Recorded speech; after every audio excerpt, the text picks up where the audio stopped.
Recently, I've had quite a few questions from people asking me where's the best place to actually host any of the video content that they actually create.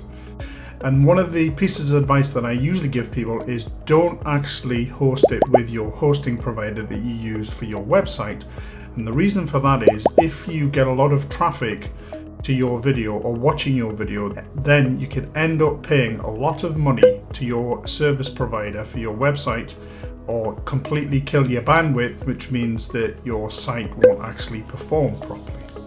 So what I thought I would do over the next few videos is cover the different options that I recommend for hosting your videos so that it doesn't hamper your actual website. Don't forget, if this is your first time here, subscribe to my YouTube channel so you don't miss anything. So the first option we're going to cover is YouTube. So why do I recommend YouTube as one of the hosting solutions? Well, first of all, it's free. And there are very few limitations onto the number of videos and the size of the videos that you can actually upload onto their platform. One of the other good things about YouTube is that it's also a search engine. So if you get your title, description and your tags correct for the keywords that you're particularly interested in being ranked for, then obviously that is a bonus that you can be found in search for your video as well as using it as a hosting platform. So let's dive into YouTube and I'll show you how easy it is to actually use the platform to embed and some of the tweaks that you can make to customize the actual video when it plays on your website. So here we are on my YouTube channel and I've gone to the video manager section of Creator Studio. I'm not going to go too in depth on exactly how YouTube works. There are loads of tutorials out there will actually cover how you need to set up a YouTube channel. But as I say, in this one, I'm going to select one of my recent videos and I'm just going to go across to the actual player section. I'm going to pause it. And the first thing you need to do is go down to the share options, the advanced options here, and go to share. And you'll see there that you get the normal share option, which gives you a URL that you could put on any of your social channels, which means that this video would play on those channels. But the option that we want is embed.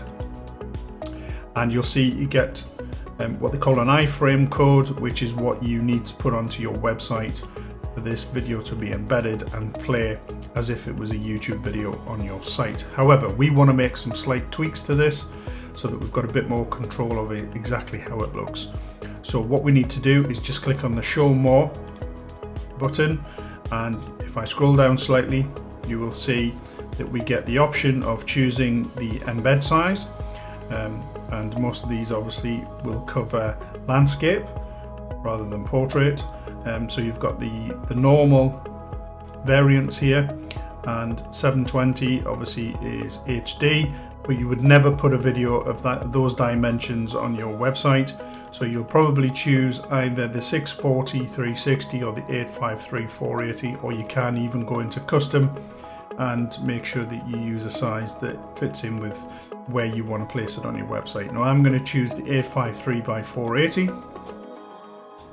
And the other thing that I'm going to do is make sure that the show suggested videos when the video ends or finishes is unticked.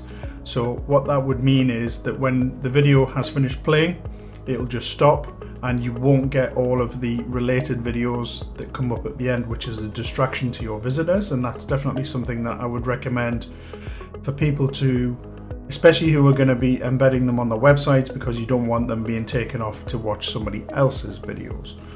It could potentially be one of your competitors. Show controls, I definitely want to keep that. And show the video title.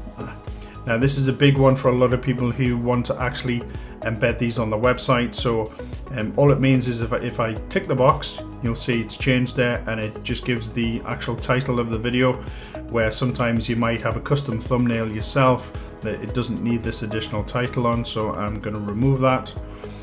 That's pretty much it. As easy as that. And what I do is I'll click into this code and select the whole iframe code and right click and copy, or Control C. And then what I'll do is I've already set up a new page on my website. This is a WordPress site, and then I need to go across to the text version, which is what will allow me to put the code in, the embed code. So I'm just going to right click and paste that in.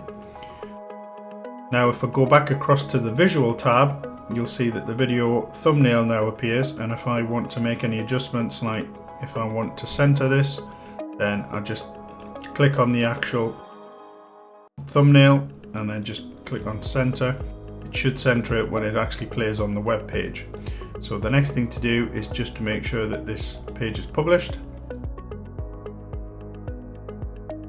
Once it's updated, then what we'll do is go to view page, open it up in a new tab, and there you go. That video is now embedded on that web page and plays exactly the same as if it was on YouTube. Good to be back. Mark from Pocket. Exactly the same as if it was on YouTube. So there you go, nice and easy, nice and simple. Just making sure that you go into the advanced options and just untick a couple of boxes so that you get as much control over how this actually appears on your site. And it doesn't actually play directly from your site. All it's doing is playing from YouTube, which means that it doesn't affect your bandwidth and you don't end up with a huge bill from your hosting provider.